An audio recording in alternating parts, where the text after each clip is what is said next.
What's up, guys? This is the Gospel According to Mark with a C. He is I, and I am he. Just taking some time to tell you exactly what's on my mind. Thank you for joining me once again, my friends. I hope all is well with you on this Valentine's Day. Shout out to all the ladies out there, especially the ones who have been telling me about my eyes. Tell me more about my eyes. Hope you guys are having a great day. Everybody out there deserves someone to love. But anyway, let me get into this story right here, guys, because I had this story referred to me by my good brother Damajanai, who I love so much. Shout out to Damajanai. Go check out his channel. I will leave the link to that in the pinned comment below so you can check him out. Great guy, great channel. But he wanted my opinion on something. And of course, when Damajanai asked my opinion on something, I am going to give it. So I looked into this and I was shocked. I was shocked to find out. I don't know if a lot of you people know about this, but it seems that slavery is back in effect in America. Did you know this? Did you alert the media?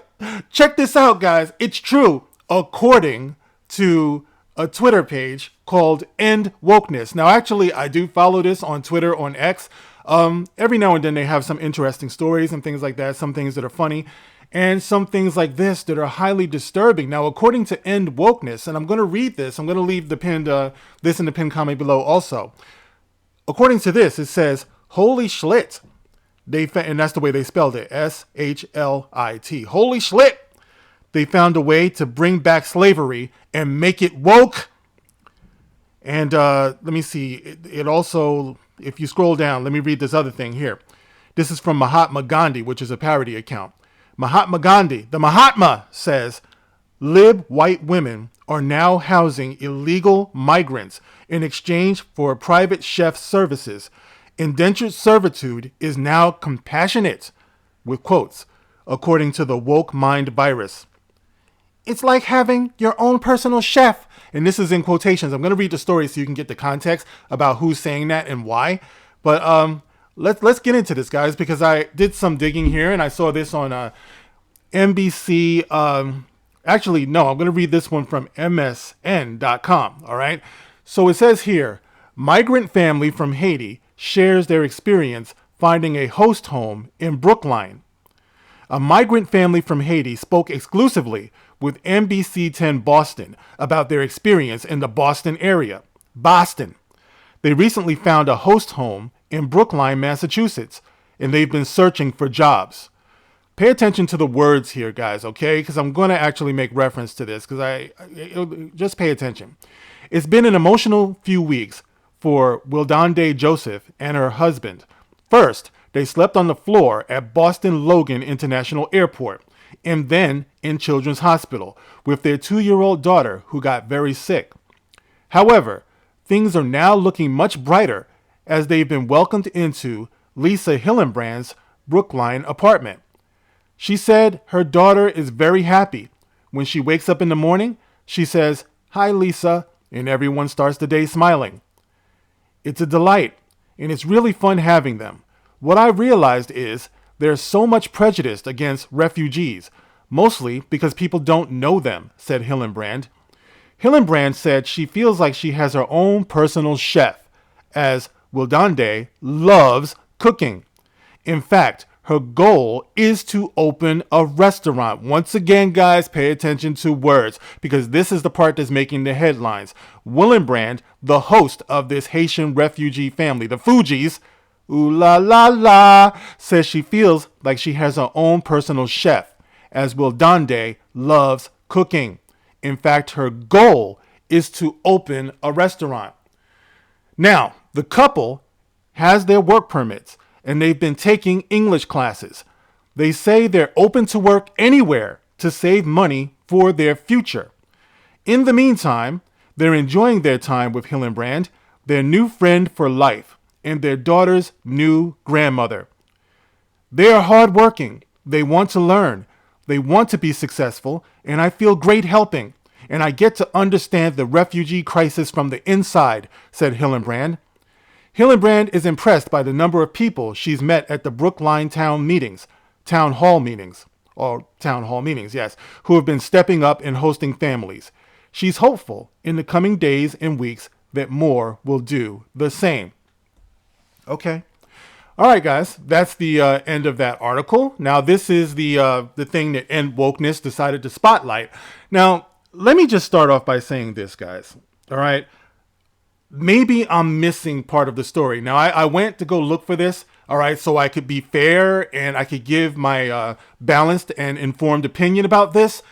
If any of you have found the story that adds on to this one, where Hillenbrand went to Haiti, captured this family against their will, brought them across the sea here, and put chains on them, whipped them, rape the husband, something like that. Yeah, please, share with me that part of the story that enables End Wokeness or anybody else to equate this with a new form of slavery. Now, when I heard that slavery was back, of course, that was alarming to one such as myself. So yeah, when I went looking and I found this, it just reminded me of something I've been talking about for a long time, where I have been warning black people specifically. I mean, actually, all of us need this warning, all of us in America, because the media, the mainstream media is fucking evil in the way that they're trying to separate us and get us to hate each other and find conflict when there is none. All right. So it reminded me of what I've been talking about here, guys, because God knows this is an example of that, guys. For the longest time, we've been dealing with a situation, you guys might have heard about it, in Ukraine, in Ukraine and Russia and things like that. And in Ukraine, or I should say Ukrainians, have been sending refugees over here as well. All right. Now, for the longest time, I've been hearing people say, oh, they'll accept Ukrainians, they'll accept white people, they won't accept black people, they won't accept Haitian people, they send Haitian people right back where they came from. Nobody cares about the Haitian people. Nobody cares about the refugees coming from brown and black countries. You know what I mean? That's what I've been hearing forever. All right. So it's interesting that we would have a story like this, where you do have some Fujis, some Haitian refugees who are coming over here to America. And they're finding host families who are trying to help them out. Now, this is not an issue that we're going to get into about immigration and immigration policies and the current administration.